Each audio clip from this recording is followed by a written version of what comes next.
Hello' guys, welcome back to my YouTube channel Anowarul G K master. তো আজি আপোনালোকক মোৰ এই ইউটিউব চেনেলটোলৈ স্বাগতম জনাইছোঁ। তো আজি দেখাম বিভিন্ন কম্পিটিটিভ লেভেলৰ এক্সামৰ কিছু গুৰুত্বপূৰ্ণ প্ৰশ্ন আৰু তাৰ উত্তৰ। তো আজিৰ বিষয়টো লৈ আহিছোঁ অসমৰ ৰাজনীতি। তো why not the Assam rural self government passed, যে গ্ৰাম্যস্থানীয় প্ৰশাসন আইনটো কেতিয়া পৰিৱৰ্তন কৰা হৈছিল? 1926 চনত। Why not the Assam legislative assembly formed, অসম বিধানসভা কেতিয়া গঠন কৰা হৈছিল? আৰু ইয়াত শুদ্ধ উত্তৰটো হ'ব, চাৰিটা অপশ্যন দিয়া আছে, ইয়াৰ শুদ্ধ উত্তৰটো হ'ব 7 এপ্ৰিল 1937। Which article of the constitution of India has special provisions with respect to the state of Assam? অসম কেতিয়া নিজা ৰাজ্য হিচাপে স্বীকৃতি পাইছিল? আৰু ইয়াত শুদ্ধ উত্তৰটো হ'ব, আৰু ইয়াৰ কোনটো আৰ্টিকলত পাইছিল? ইয়াৰ শুদ্ধ উত্তৰটো হ'ব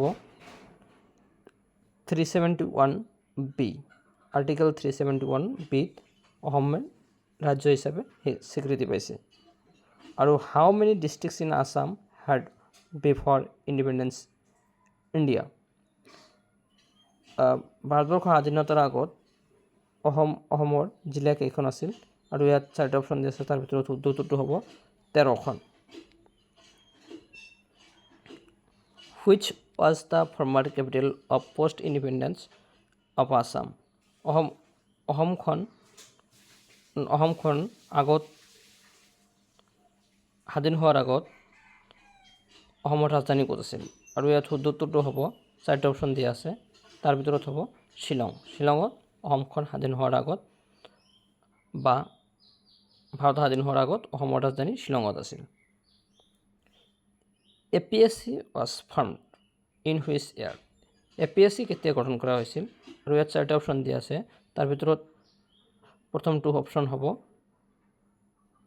1 April 1937।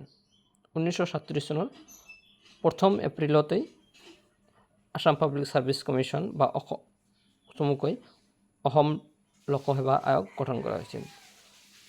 Who was the first chief minister of Assam? অসমৰ প্ৰথমগৰাকী মুখ্যমন্ত্ৰী কোন? আৰু ইয়াত চাৰিটা অপশ্যন দিয়া আছে, তাৰ ভিতৰত শুদ্ধ উত্তৰটো হ'ব Gopinath Bordoloi. Who was the first speaker of Assam legislative assembly? Assam বিধানসভাৰ প্ৰথমগৰাকী অধ্যক্ষ কোন আছিল?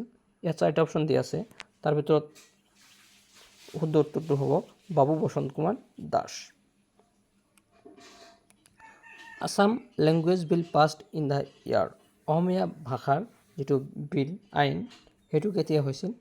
আৰু ইয়াৰ শুদ্ধ উত্তৰটো হ'ব, চাৰিটা অপশ্যন দিয়া আছে, তাৰ ভিতৰত শুদ্ধ উত্তৰটো হ'ব 1960 চনত। 1960 চনত যিটো ভাষাভিত্তিক যিটো আইন সেইটো প্ৰৱৰ্তন কৰা হৈছিল।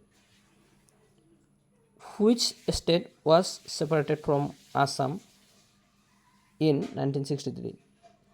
1963 চনত কোনখন ৰাজ্য অসমৰ পৰা পৃথক হৈ গৈছিল? আৰু ইয়াত চাৰিটা অপশ্যন দিয়া আছে, তাৰ ভিতৰত শুদ্ধ উত্তৰটো হ'ব নাগালেণ্ড। তো আজিৰ ভিডিঅ'টো এই 10টা প্ৰশ্নই আছিল আৰু 10টা উত্তৰেই আছিল। যদি কিবা ভুল ত্ৰুটি হয় আপোনালোকে ক্ষমা কৰিব, আৰু যদি ভিডিঅ'টো ভাল লাগে তেন্তে লাইক কমেণ্ট শ্বেয়াৰ কৰিব, আৰু আনোৰল জি কে মাষ্টাৰ ইউটিউব চেনেলটো আপোনালোকে ছাবস্ক্ৰাইব কৰিবলৈ নাপাহৰিব। ধন্যবাদ। জয় অসম, জয় হিন্দ।